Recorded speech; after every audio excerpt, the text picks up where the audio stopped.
اللہ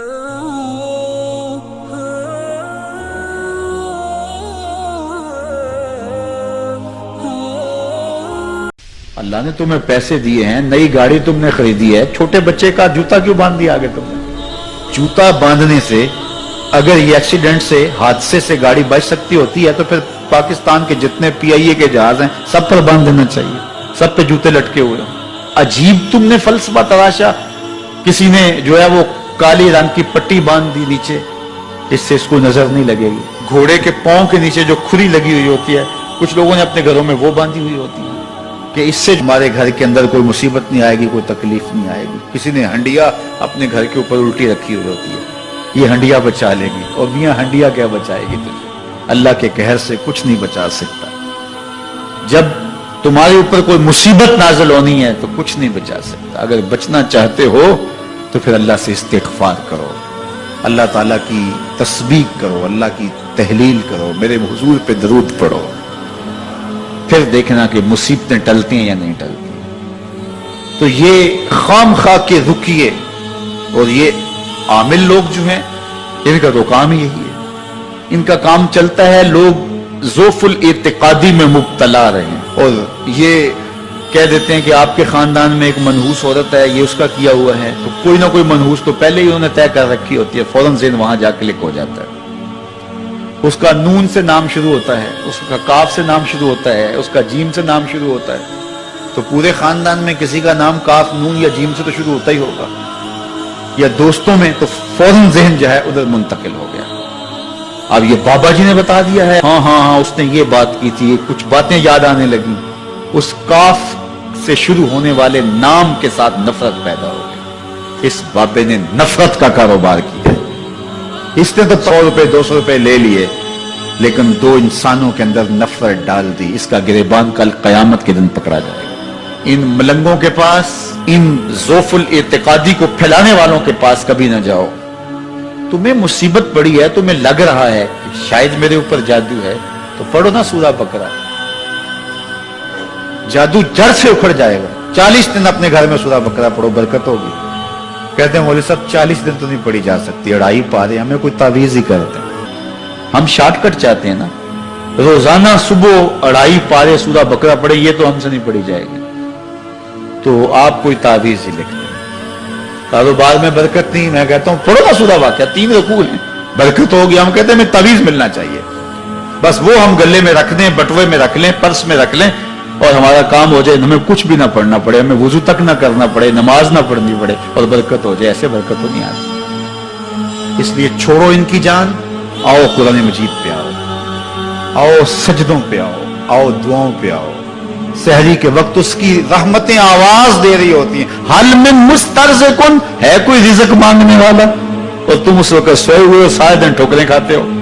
آؤ نا اس وقت جھولی پھیلا کے، ہاتھ پھیلا کے کہو مالک تو جھولیاں بھر دے، تو پھر دیکھنا میرا بیٹا سالم مشرکین کی قید میں ہے اور میں فاقوں کی حالت میں ہوں، تو فرمایا آل محمد کے پاس ایک سیر جو ہیں، بس اس کے علاوہ ہمارے پاس بھی کھانے کے لیے دنیاوی اسباب نہیں ہیں۔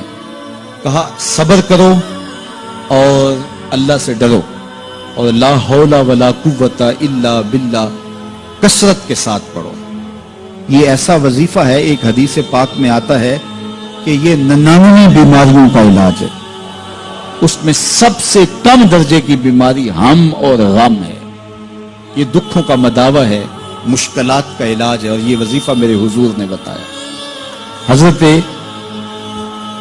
ابو ذر غفاری رضی اللہ تعالیٰ عنہ کو حضور نے 5 چیزیں بتائی تھی، ان میں سے 5ویں چیز یہ تھی کہ ابو ذر کثرت کے ساتھ لا حول ولا قوت الا باللہ پڑھا کرو۔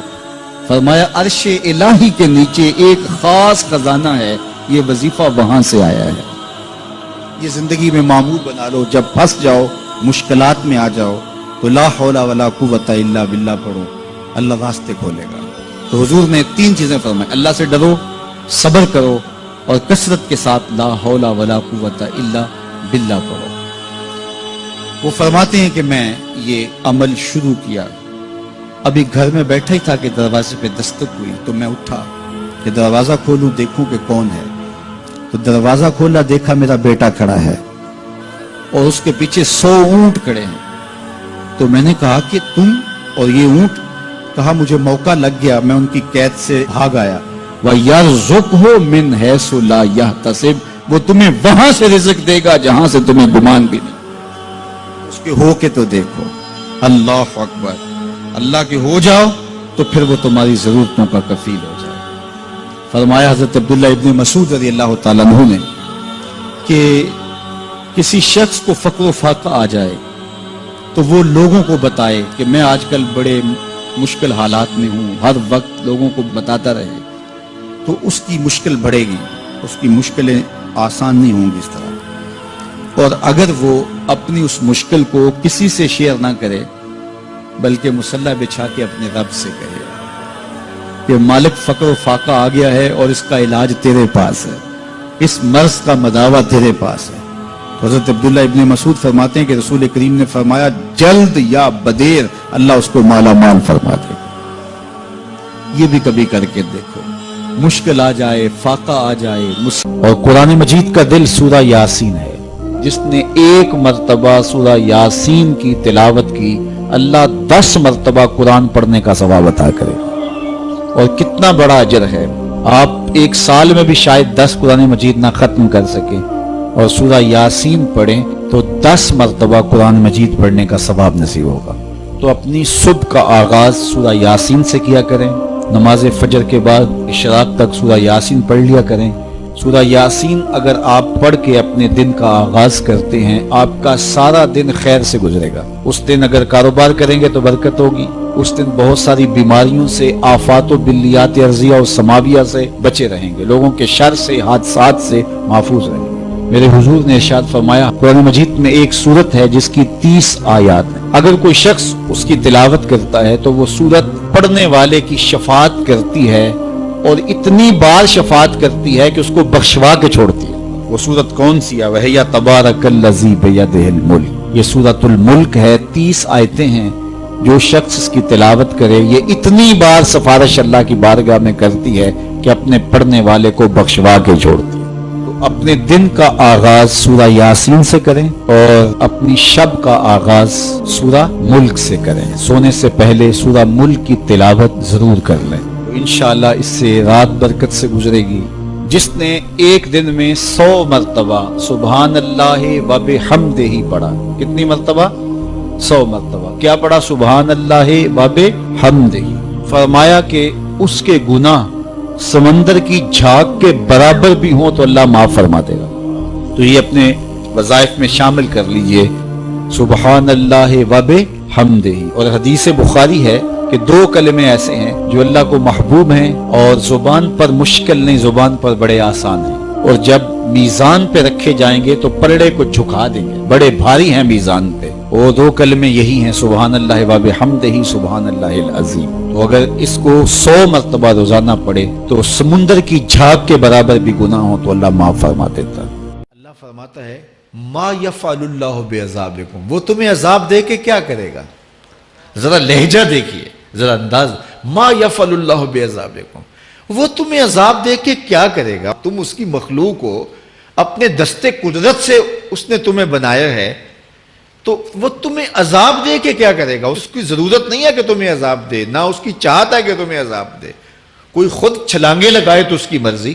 فرمایا کہ ما یفعل اللہ بعذابکم. وہ تمہیں عذاب دے کے کیا کرے گا؟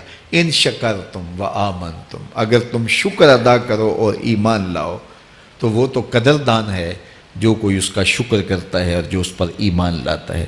تو اللہ اس کے لیے عذاب نہیں رکھا، اس کے لیے رحمتیں رکھی ہوئی ہیں. تمہیں دستے قدرت سے بنایا ہے اور وہ تمہیں خوش دیکھنا چاہتا ہے، تمہیں خوشحال دیکھنا چاہتا ہے، تمہیں سرشار دیکھنا چاہتا ہے، تمہیں نہال دیکھنا چاہتا ہے، تمہاری زندگی کو خوشگوار دیکھنا چاہتا ہے. تم نے اپنے آپ کو خود اپنے اعمال کی وجہ سے مصیبتوں میں ڈالا ہے تو کہا شکر کرنے کی عادت ڈال لو. دیکھنا پھر اللہ تعالیٰ جل شانہ کی رحمتیں تمہارے اوپر کس طرح اترتی ہیں، اس کی نوازشیں تمہارے اوپر کیسے برستی ہیں. توکل اگر ہم سیکھ جائیں تو توکل ایک ایسی دولت ہے کہ جو خوشحال زندگی کی ضمانت بنتی. جب ہم اللہ پر توکل نہیں کرتے اور ہم سمجھتے ہیں یہ سب کچھ ہماری محنت کا نتیجہ ہی ہوگا، اور نتیجہ جب نہیں آتا تو پھر ہم بے چین مضطرب ہو جاتے ہیں. اور جب ہم اس پہ توکل کر لیں تو پھر ہمارا صرف اتنا ہی کام ہے کہ میاں ہم یہ کام کر رہے ہیں، بس یہ حکم، ہم بیج بو رہے ہیں، بس یہ حکم ہے اور بو رہے ہیں، باقی اس پہ بھروسہ ہے، یہ کام اس کا ہے کہ اس نے اس کو اگانا ہے، اس کے اوپر پھل لگانے ہیں۔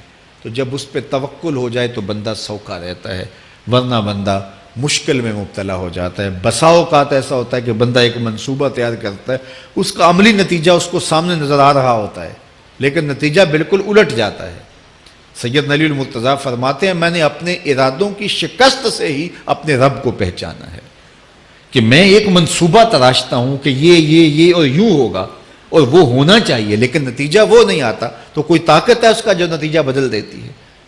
تو بندہ اس طاقت پہ یقین کرتے، اس پہ توکل کر کے جو ہے وہ اس پہ بھروسہ کر لے تو زندگی سوکھی ہو جاتی ہے۔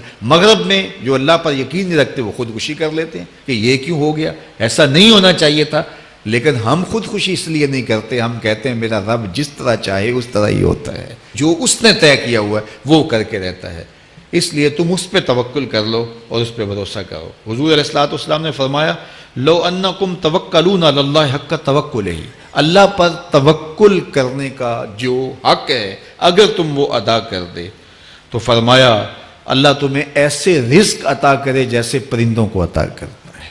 ہمارا تو کاروبار ہے، یہ فیکٹری ہے، یہ دکان ہے، یہ ہماری نوکری ہے، ہم نے یہاں سے کمائی کرنی ہے۔ پرندوں کا کوئی کاروبار نہیں ہوتا، کوئی نوکری نہیں ہوتی، کوئی ٹھیا، کوئی اڈا نہیں ہوتا جہاں جا کے انہوں نے رزق کے لیے کوئی آغاز کرنا ہوتا ہے، بلکہ حضور نے فرمایا تغدو خماسا وتروح بطانا، جب وہ صبح گھر سے نکلتے ہیں تو خالی پیٹ نکلتے ہیں اور انہیں کوئی اپنی منزل کا تعین نہیں ہوتا، جدھر خیال آیا اڑ گئے ادھر، لیکن کبھی ایسا نہیں ہوا کہ شام کو خالی پیٹ واپس آئے ہوں، کہا وہ پیٹ بھر کے آتے ہیں۔ باہو بولے بن توکل پنچھی اڑ دے، خرچ نہ پلے زیرا ہو، جب گھر سے اڑتے ہیں تو ان کے پلے نہ کوئی خرچ ہوتا ہے، نہ راس المال ہوتا ہے، نہ کوئی اوزار ہوتے ہیں، نہ کوئی ہتھیار ہوتے ہیں، کچھ بھی نہیں ہوتا، یوں ہی گھر سے نکلتے ہیں، کبھی بھی خالی پیٹ نہیں آئے۔